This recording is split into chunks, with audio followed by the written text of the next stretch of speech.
Good morning students, myself Razilika, your science teacher. Today let us start lesson 9 food and health। आज हम आपको lesson 9 food and health जिसका नाम है भोजन और स्वास्थ्य, इसके बारे में आज आपको हम समझाएंगे। इसमें फूड के बारे में समझिएगा। पहले फूड गिव्स अस एनर्जी, भोजन से हमें ऊर्जा प्राप्त होती है। हेल्प अस टू ग्रो, ये हमारी शरीर की वृद्धि में सहायक है भोजन। एंड कीप अस हेल्दी, और हमको हमें स्वस्थ रखने में हमारी हेल्प करता है। तो भोजन की हमें इस तरह से आवश्यकता होती है। इसके बाद हमारे शरीर में जो हम भोजन खाते हैं इनमें कुछ पोषक तत्व होते हैं, इन्हें हम क्या कहते हैं? इन्हें हम न्यूट्रिएंट्स कहते हैं। न्यूट्रिएंट्स क्या है? Useful substances in our food that our body needs, वह लाभदायक पदार्थ जो हमारे भोजन से हमें प्राप्त होती हैं और हमारी बॉडी को उसकी आवश्यकता होती है, ये पदार्थ न्यूट्रिएंट्स या पोषक तत्व कहलाते हैं। जैसे इसमें पोषक तत्व आप क्या लेंगे? Carbohydrates, proteins, fats, vitamin and minerals. ठीक है, इनके बारे में मैं अभी आपको समझाऊंगी कि ये क्या है।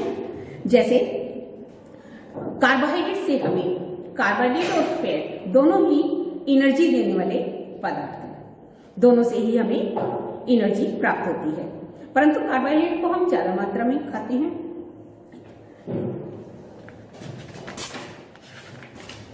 क्योंकि इससे हमें, इसमें कौन कौन सी चीजें आती हैं? जैसे पोटैटो है, राइस है, व्हीट, मेज, बनाना, शुगर केन, स्वीट पोटैटो, ये सब चीजों में खूब मात्रा में कार्बोहाइड्रेट्स पाए जाते हैं। परंतु जो चिकनाई वाले पदार्थ हैं उन्हें हम कम अमाउंट में लेते हैं, उनसे भी हमें ऊर्जा प्राप्त होती है, हमारा शरीर गर्म बना रहता है, परंतु हम उसे कम मात्रा में खाते हैं। जैसे mustard seeds, sunflower seeds, groundnuts, cashewnut, walnut, almonds, इन सब में मिल्क के प्रोडक्ट जितने भी होते हैं, बटर, घी, इन सब में चिकनाई बहुत ज्यादा होती है। अगर हम इन्हें ज्यादा मात्रा में लेते हैं तो ये हमारे शरीर को नुकसान पहुंचाती है, हमारे शरीर में बीमारियां भी पैदा करती हैं और हमारा मोटापा भी बढ़ता है, ओबेसिटी भी होती है। तो इसलिए हम इसे कम मात्रा में उपयोग करते हैं। अब एक अपने कहलाते हैं प्रोटीन्स। प्रोटीन्स क्या है? ये बॉडी बिल्डिंग फूड है, शरीर को बनाने वाली है।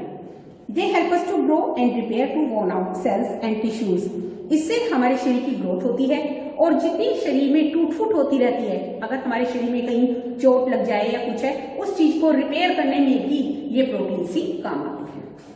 इसमें प्रोटीन से संबंधित चीजें कौन कौन सी हैं? जैसे आप उसमें पल्सेस है, ग्राम है, peas, paneer, eggs, meat etcetera. अब आपके जो न्यूट्रिएंट्स कहलाते हैं वो कहलाते हैं विटामिन एंड मिनरल्स। विटामिन और मिनरल्स हमारी बॉडी को इन्फेक्शन से बचाते हैं, हमारे शरीर को ये प्रोटेक्टिव फूड की तरह से काम करती है। इसमें आप fresh fruits, green leafy vegetables, इन सब में जो फल होते हैं या हरी जो ताजा सब्जियां होती हैं उनमें विटामिन और मिनरल्स भरपूर मात्रा में पाए जाते हैं। हमें स्वस्थ रहने के लिए खूब मात्रा में फल और सब्जियां वगैरह का उपयोग अपनी दिनचर्या में, भोजन में करना चाहिए।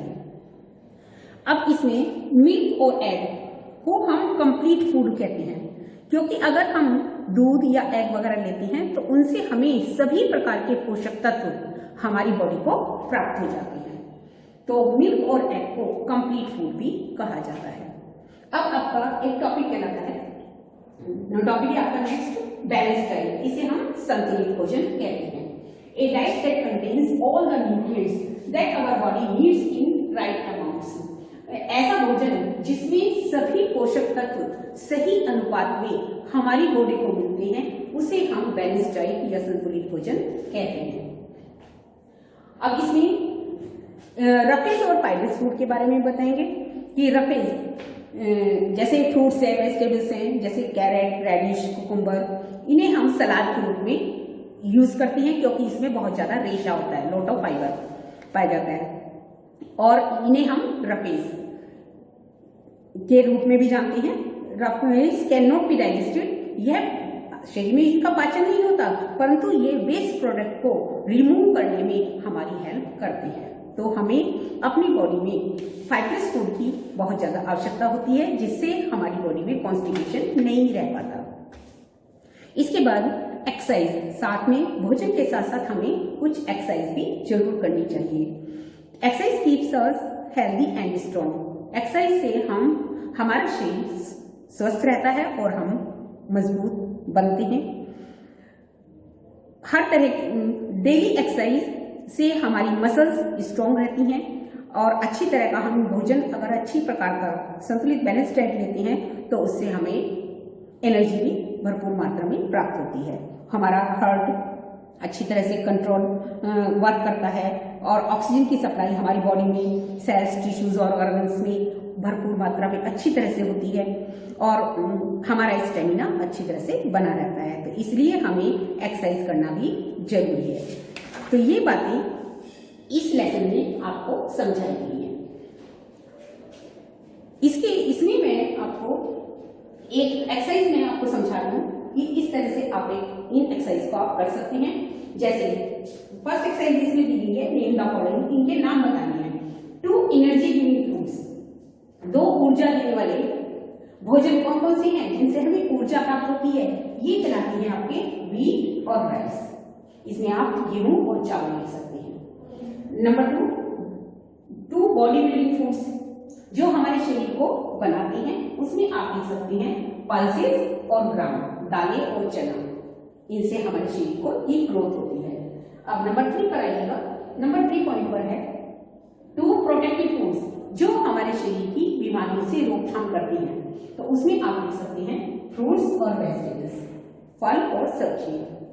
नेक्स्ट 2 फाइबर्स फूड जिनसे हमें रेशे प्राप्त होते हैं, हमारे शरीर को फाइबर प्राप्त होता है। तो ऐसे भोजन जो है कैरेट और रेडिश, सलाद के रूप में हम इनका इस्तेमाल कर सकते हैं। नंबर 5 पर आएगा। नंबर 5 पॉइंट है आपका 2 foods that contain all the nutrients required by our body. 2 भोजन जिनसे सभी प्रकार के न्यूट्रिएंट्स हमारी बॉडी को प्राप्त हो जाते हैं। केवल वही पदार्थ खाने से हमें सभी न्यूट्रिएंट्स को लेने की जरूरत नहीं पड़ती। केवल अगर हम 2 चीजों को खा लें तो हमें कंप्लीट फूड प्राप्त होता है। उसमें आप लिख सकते हैं मिल्क और एग्स। तो ये जो है कंप्लीट फूड कहलाते हैं। इस तरह से ये लेसन आपका फूड एंड हेल्थ, भोजन और स्वास्थ्य के बारे में था। ये आपको स्टूडेंट्स अच्छी तरह से समझ में आ गया होगा। इसकी एक्सरसाइज से भी आपको थोड़ा समझ में आया होगा। इस तरह से आप इस लेसन को अच्छी तरह से कर सकते हैं, समझ सकते हैं।